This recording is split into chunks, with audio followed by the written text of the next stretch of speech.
question of measuring the impact of public service media is crucial. Because public service media is not about an ivory tower, it's not about theory, it's a real life experience. It's extremely important to measure impact because you have to be able to prove the worth of a public enterprise that is being funded by public money. I think measurement is always important in order to articulate a position. It's very difficult to articulate what you do if you can't measure the impact of that. And coming up with metrics to do that is hugely important. And that's because it's not just about our output. We have all the studies, we have a lot of material out there, but we have to take that further step to go on like analyzing, does it really matter to the people? And I think we've heard a lot of interesting stuff about different kinds of value, and where we really have to check our system of arguments, our typical statements, if we're really there where we have to be. And I think we have, speaking for IRD, we have still some steps to go. To strengthen the case of public service media, I think requires a combination of efforts. And we talk about contribution to society today. And I think it's fair to say that one of the main topics for the next few years is the issue of legitimacy. And connected to that, we have to work on contribution to society in terms of measuring impact.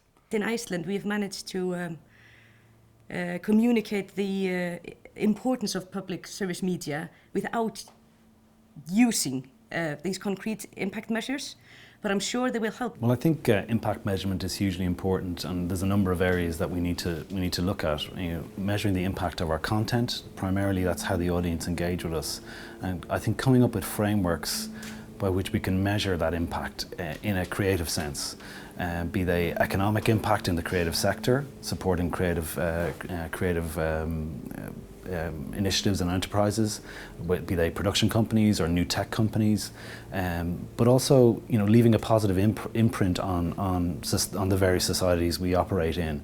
You know, coming from a research and consultancy background, it does, to a large extent, it does appeal to me that quantifying things and having clear frameworks.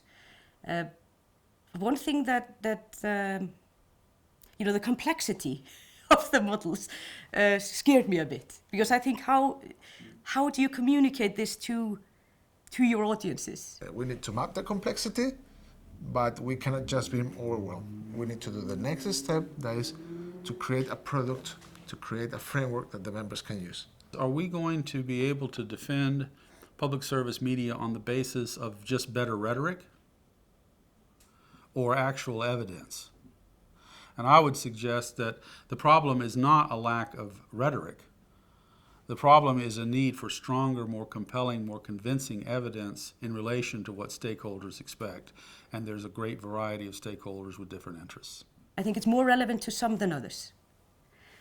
And it's probably most relevant than to politicians and policymakers, and less so to your audiences, where you think you need to employ other methods.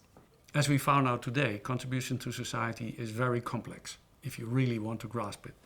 And I think that by cooperating, we make it possible to do some of the research that is necessary to develop the concept of contribution to society. So there the EBU could play an important role, bringing us together. The EBU is doing a big effort in trying to bring the knowledge from the world to the members, to make it more simple, to make it more structured, to make it easier to digest for the members. This is certainly what the EBU needs to do. There is where we provide the members with a high value.